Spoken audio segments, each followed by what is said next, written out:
नमस्कार साथियों, good morning. स्वागत है आपका ओके क्लासेज में।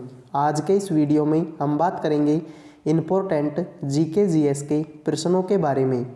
अगर आप एसएससी एमटीएस या फिर दिल्ली पुलिस की तैयारी कर रहे हैं तो वीडियो को पूरा देखें और अगर पसंद आए तो लाइक करें, चैनल को सब्सक्राइब करना ना भूलें। सवाल नंबर पहला, 2011 की जनगणना के अनुसार भारत के निम्नलिखित में से किस राज्य में लिंगानुपात सबसे अधिक है? केरल का, उत्तर प्रदेश का, उड़ीसा का, बिहार का। देखो, बात होती है जब कंपटीशन एग्जाम की तो 2011 की जनगणना से प्रश्न पूछा जाता है। अब यहाँ पर प्रश्न है कि 2011 की जनगणना में सबसे ज़्यादा लिंगानुपात किस राज्य का था? तो सही जवाब क्या हो जाएगा आपका? ऑप्शन नंबर 1 केरल का। तो सबसे ज़्यादा लिंगानुपात केरल का। पूछ ले कि सबसे ज़्यादा साक्षरता दर किस राज्य की थी? तो वो भी किसकी थी? केरल की। तो सबसे ज़्यादा लिंगानुपात हो या फिर सबसे ज़्यादा साक्षरता हो, किसकी है? केरल की। सबसे कम लिंगानुपात किस राज्य का है? हरियाणा का। इसीलिए आपको पता होगा बेटी बचाओ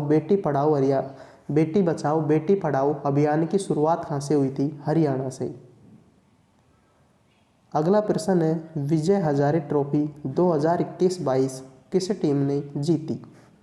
तमिलनाडु, उत्तर प्रदेश, सर्विसेज, हिमाचल प्रदेश। विजय हजारे ट्रॉफी 2021-22 किस राज्य ने जीती? ऑप्शन नंबर 4 हिमाचल प्रदेश ने। अगले प्रश्न की बात करें, निम्नलिखित में से कौन सा प्राणी जगत के मोलस्का संघ का एक उदाहरण है? डॉल्फिन, समुद्री घोड़ा, राजकरकट जिसको किंग क्रैब बोला जाता है, या फिर ऑक्टोपस। तो पूछा है कि कौन सा प्राणी जगत के मोलस्का संघ का उदाहरण है? तो मोलस्का संघ का उदाहरण कौन सा है? Option number 4 octopus. अगला प्रश्न है, निम्नलिखित में से किस बंदरगाह को डायमंड हार्बर के नाम से जाना जाता है? Mangalore, port Blair, Kochi, Kolkata. तो प्रश्न है कि निम्नलिखित में से किस बंदरगाह को डायमंड हार्बर के नाम से जाना जाता है? सही जवाब हो जाएगा आपका कोलकाता बंदरगाह को। ऑप्शन नंबर 4 इसका सही जवाब हो जाएगा। अगला प्रश्न है, नीचे दिए गए विकल्पों में से सबसे अधिक अभिक्रियाशील धातु का चयन कीजिए। सोडियम, लोहा, जस्ता, तांबा। तो इन चारों ऑप्शनों की बात करें तो सबसे अभिक्रियाशील धातु कौन सी हो जाएगी? ऑप्शन नंबर 1 सोडियम, जिसको बोला जाता है Na। अगला प्रश्न है, भारतीय संविधान के राज्य के नीति निर्देशक सिद्धांतों के तहत निम्नलिखित में से किस अनुच्छेद में ग्राम पंचायतों का गठन का प्रावधान है? Article 32, article 76, article 40, article 118।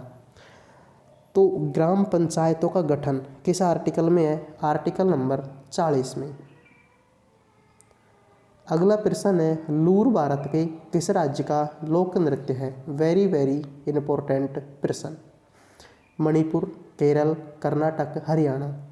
लूर भारत के किस राज्य का लोक नृत्य है? ऑप्शन नंबर 4 हरियाणा का।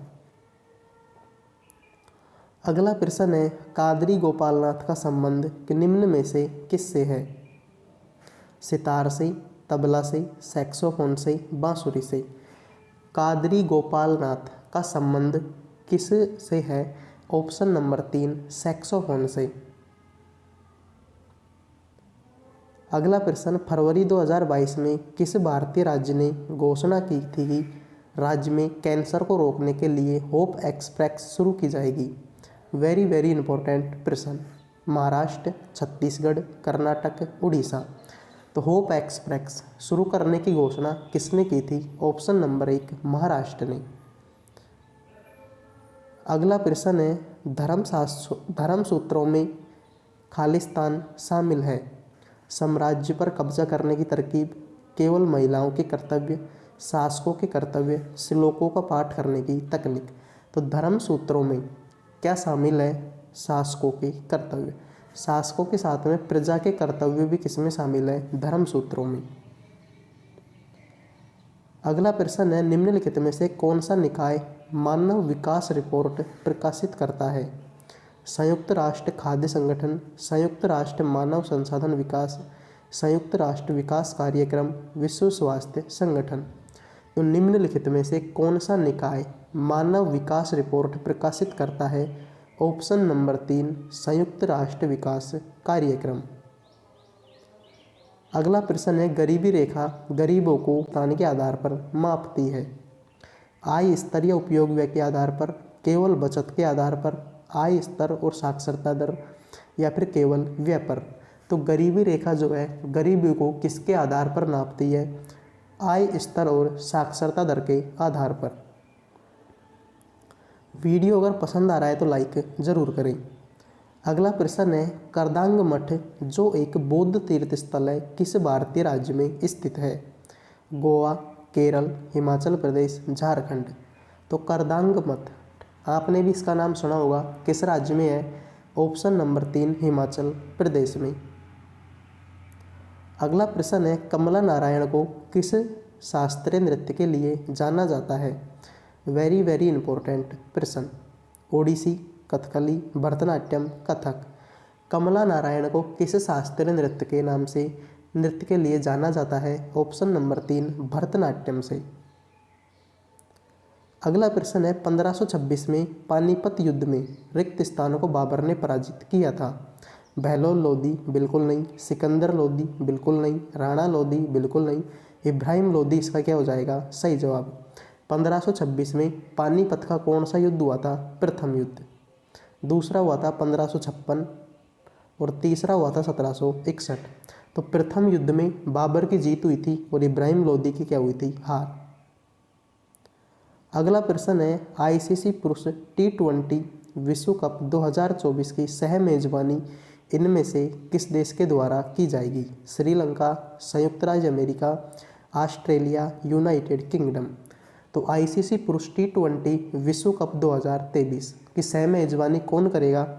West Indies. और साथ में कौन करेगा? संयुक्त राज्य अमेरिका। अगला प्रश्न है, the diary of a young girl की किसकी आत्मकथा है? मिशेल ओबामा की, जेसिक सिम्पसन की, एनी फ्रैंक की, अगाथा क्रिस्टी की। तो the diary of a young girl किसकी आत्मकथा है? ऑप्शन नंबर 3 एनी फ्रैंक की। The diary of a young girl किसकी आत्मकथा है? एनी फ्रैंक की। अगला प्रश्न है, भारतीय संविधान में ब्रिटेन से क्या लिया गया है?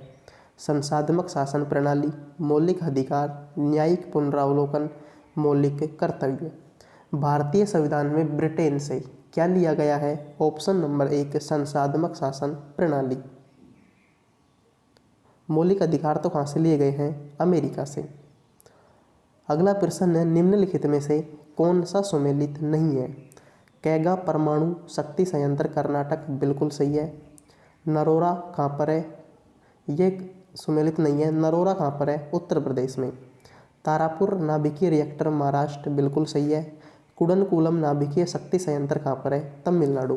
तो कैगा कर्नाटक, नरोरा उत्तर प्रदेश, तारापुर महाराष्ट्र और कुडनकुलम तमिलनाडु।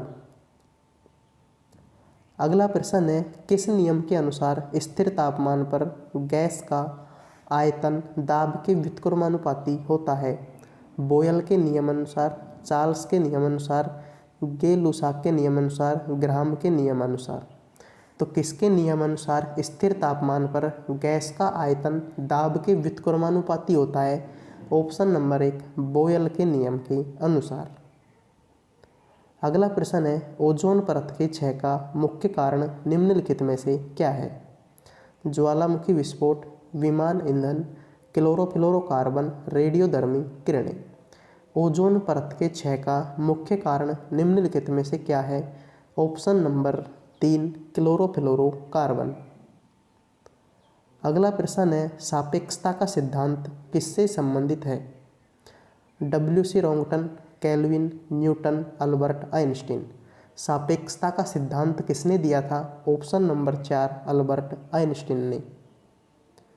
अगला प्रश्न है, आवर्त सारणी में किसी समूह में नीचे से जाने पर कौन सा गुण नहीं बदलता? परमाणु का आकार, संयोजकता, कोषों की संख्या, धात्विक गुण।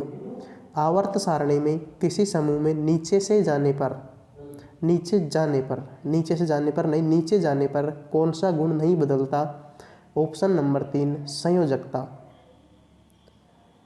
अगला प्रश्न, तो आज के लिए इतना ही। आई होप आपको वीडियो पसंद आया होगा। अगर पसंद आया हो तो वीडियो को अपनी तरफ से एक लाइक ज़रूर करें।